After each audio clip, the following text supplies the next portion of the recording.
Hey everybody, welcome back to my channel. I'm Bobbie and this is Bobbie Reads, and today we are going to learn about a man from Chile named Allende, Salvador Allende. So why are we learning about Salvador Allende? Well, because he was a democratically elected leader of Chile who was ousted by the United States. Why is this important? It's important to know our history so we know where we're going. And oftentimes, when we learn history, we don't learn the full story, we just learn one side of it. And I think that this is a really important moment in history that we really haven't spent enough time learning about. The story of Allende is really dark and it's really sad and it's really important for people to know. So let's go ahead and dive in and learn all about this man and the situation. So Salvador Guillermo Allende Gossens was born June 26, 1908 in Valparaiso, Chile. He was the 28th president of Chile.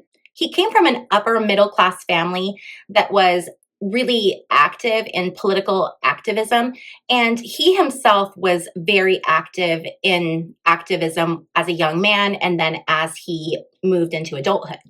Allende went to medical school at the Coraceros Cavalry Regiment School, and he received his degree to be a doctor. Because of his history being very active in different political movements, he found it really difficult to find a job as a doctor. Eventually, he was able to establish a practice for those that are underprivileged in his area. In 1933, Allende and others founded the Chilean Socialist Party, and it was based on Marxist principles, but it was intended specifically for the Chilean people. It wasn't the broad version of Marxism. They really tailored it, and it had an international orientation, and it was parliamentary rather than revolutionary in its politics. In 1937, he was elected as a socialist deputy to the Chilean National Congress, which is the lower house. And when he was there, he introduced legislation for things like public health, for social welfare, for the rights of women. 2 years later, Allende was named the Minister of Health, Prevention, and Social Assistance in the Popular Front government. And this was a position that he held until 1942. In 1942, Allende became the leader of the Chilean Socialist Party, and in 1945, he was elected to the Senate, which is the upper house of the parliament. During the 1950s, he introduced legislation that created the Chilean National Health Service. This was the first care program in the Americas to guarantee universal health care. So he was way beyond what other people were doing at that time. Something else that's important to note is that Chile has been a democracy since 1932. Okay, so democratically elected representatives in Chile. All right. Something else to note about Allende is that he had run for president before and he was stopped. There were people who did not like his politics. They did not like where he was going, and he had a lot of resistance among specific interest groups that really tried to prevent his being elected. On September 4th, 1970, as head of the Unidad Popular Coalition, Allende won the presidential election with 36.3% of the popular vote, and this was a three-way race. There were three candidates. The Chilean Congress then chose him as president. Allende called for profound economic and social change. And he really wanted to focus on the condition of those that were poor, those that didn't have as much, those that needed help. He wanted to decrease the privatization of things that were happening in Chile, the different organizations, and he really wanted to nationalize the resources in Chile. Chilean doctors did not like what Allende was doing because he was focusing more on the care of patients than he was on and the different social programs and how that affected people versus looking at the bottom line and looking at money. And a lot of the doctors did not like that, and they did not like his social policies that he was trying to enact once he was in office. Meanwhile, several other nations, including the United States CIA, and large transnational companies like Pepsi and Anaconda Copper and ITT gave millions of dollars to Allende's opponents to try to keep him from being elected and then trying to promote those other opponents while Allende was in office. Meanwhile, Allende is just trying to implement his agenda. And his agenda he called La Via Chilena al Socialism, which is the Chilean way to socialism. And it included the nationalization of large industries, the implementation of government-run healthcare and educational systems, land redistribution, literacy campaigns, and a program to distribute free milk to all children. Allende wanted to make Chile great. Okay, so other democratic nations, most notably the United States, found Allende's brand of democracy pretty intolerable. Any type of independence of other nations, especially those embracing anything other than the American way, is subject to propaganda, violence, and military action from America, because America can't risk losing its control. If it loses its control, then it loses its power. Why is it so important for America to keep Chile privatized? Well, it's because of the resources and the private companies that were making tons of money off of Chile. Chile is one of the, or I think it might be the largest distributor of copper, and Anaconda Copper of the United States had a firm hold on that resource and was making a ton of money. Meanwhile, the Chilean people are struggling and these resources are being taken out of their country. And Allende was like, no, we're changing this. We are going to take these resources. And he's like, we're not going to buy out those companies that were profiting for years off of those because they made billions of dollars. So that's done. They're going. And now we're going to nationalize this. Well, those people at Anaconda Copper and ITT and all PepsiCo and all the other organizations that were fighting this, they were fighting this because they were going to lose money. And they are big contributors to political campaigns. So the politicians don't want this to go through, right? Because they're feeling pressured from these different organizations. So what are they going to do? How are they going to handle this, right? The Nixon administration, with the cooperation of U.S. corporations and powerful media outlets in Santiago, aggressively encouraged unrest within Chile. And then they decided to isolate it economically. One of the books that I read that talks a little bit about this, it's not about this specifically, but there is some information about this situation, is this book, Blackwater. And from this book, Blackwater, it says, not a nut or bolt will be allowed to reach Chile under Allende. We shall do all within our power to condemn Chile to utmost deprivation and poverty. Nixon issued a directive saying the United States should make the Chilean economy scream. By 1973, U.S. influence, hyperinflation, and strikes had gripped the country, while Washington supported a media campaign inside Chile aimed at blaming and ultimately bringing down the Allende government. So what they did was they said, okay, if you want to nationalize your resources and take them away from us, that's fine. However, you cannot use any of our banking systems, completely cut off. Well, what are they supposed to do? Meanwhile, they are doing this propaganda campaign where they're trying to essentially show the Chilean people that there's social unrest so that it will create social unrest. And the funny thing is that the propaganda that America was putting forth during this time was actually more effective on Americans than it was on the Chileans. Americans believed the propaganda over the Chilean people. The CIA tried to put forth this message of Allende will destroy your democracy. Does that sound familiar? I mean, that's like 2025 playbook, right?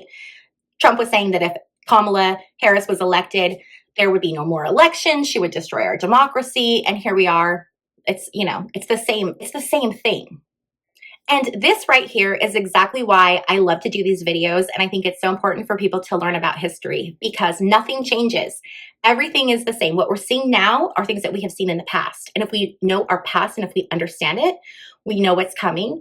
We can learn from it and we can make different choices. And so because there are so many similarities with this story and what's going on now, I think it's really important that we take a few minutes to learn about this. The propaganda was so massive that they actually had a Time magazine article. It was the 19th issue of Time magazine, it was the October 19th issue of Time magazine.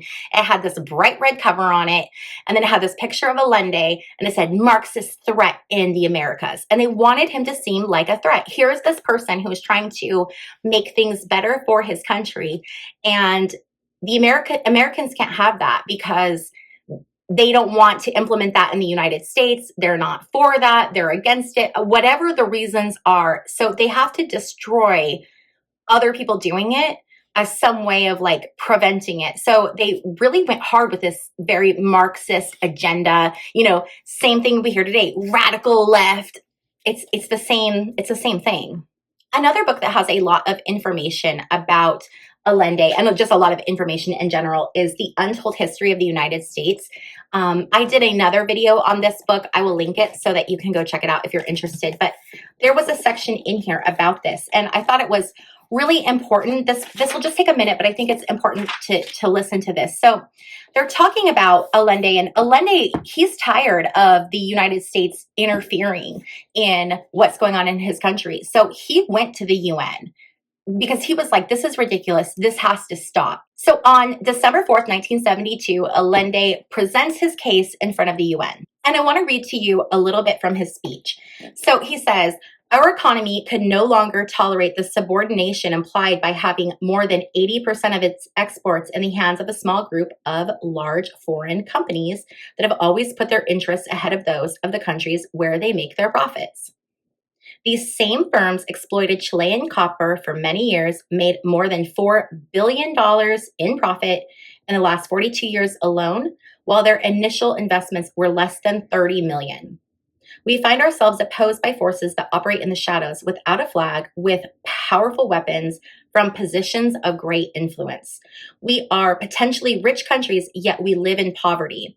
We go here and there begging for credits and aid, yet we are great exporters of capital. It is a classic paradox of the capitalist economic system. So here is the United States using capitalism as a weapon to punish Chile for nationalizing its national resources for the betterment of their country. I think that's understandable. This goes on to say, because of Chile's decision to recover its own basic resources, Allende contended international banks had colluded to cut off its access to credit. In a word, he declared, it is what we call imperialist insolence. He singled out the outrageous behavior of ITT, whose capital is larger than the national budgets of several Latin American countries put together, and Kennecott Copper, which he alleged had averaged 52.8% annual profit on its investment between 1955 and 1970. He decried the fact that huge, totally unacceptable transnational corporations were waging war against sovereign nations. The entire political structure of the world, he warned, is being undermined. And it's true. These large companies are looking out for their best interests, and the different governments are falling in line and allowing this to happen. And this is still happening today. It is very common for the US to get involved. So what happens? Okay, so we've got this president, this leader, who is wanting to do all of these amazing things for his people. And then we have the United States saying, well, no, we can't have that because we have these people that are Americans that make a lot of money and they can't lose this money. So we're going to fight this.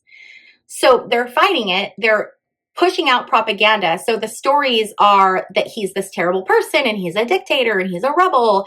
And this is what the United States citizens are being told. Okay. So we're like, well, Allende's terrible. They should get rid of him, based on what we're seeing in the news, based on that propaganda that we're being fed. But it's not the truth. So what ended up happening with Allende?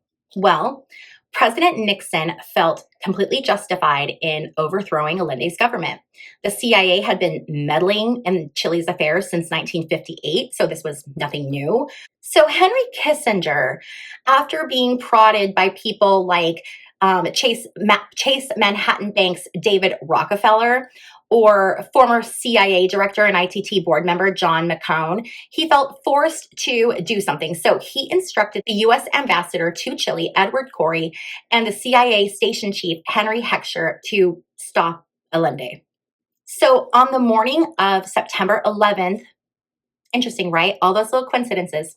On the morning of September 11th, 1973, Allende's government fell to a military coup that was led by a military general, General Augusto Pinochet.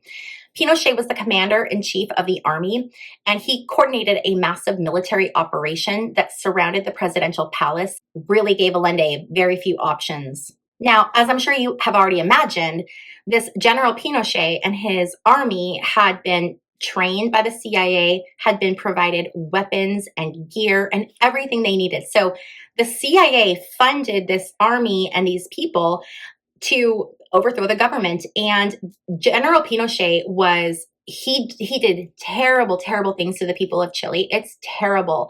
But he agreed to allow these US companies to privatize these resources because he was making money off of this. He was benefiting and he didn't care about the rest of the Chilean people. So we've got Allende, who's now surrounded in his residence by all of these rogue soldiers. So what is he going to do? The story is that he took his own life. Now, there is some people think that maybe he didn't, and some people think that maybe he did. What is very interesting, though, is that the gun that was used to end his life was a really special gun that normally sat on a stand, and it had a little gold plaque with an inscribed message from the person who gave Allende this gun, and it was Fidel Castro. So Allende, if he did take his own life, he used a gun that was given to him by Fidel Castro to end his own life. Regardless of how his life ended, shortly before that, around 9 a.m., with gunfire and bombs in the background, Allende addressed the nation. And he said the following: "Having a historic choice to make, I shall sacrifice my life to be loyal to my people. I can assure you that I am certain that the seeds planted by us in the noble consciences of thousands and thousands of Chileans will never be prevented from growing." And then that same day, Allende was found deceased. After that, obviously, the U.S. came out in support of General Pinochet, offering a statement of support. But it goes a bit farther, and this is where it gets really dark and really scary. Everyone who was considered an Allende sympathizer or a communist sympathizer or were connected to Allende in any way, they were hunted down by the junta forces. And a junta is a military or political group that rules a country after taking power by force. Okay, so that's what a junta is. So they went around and they executed hundreds, if not thousands, of people. People were tortured.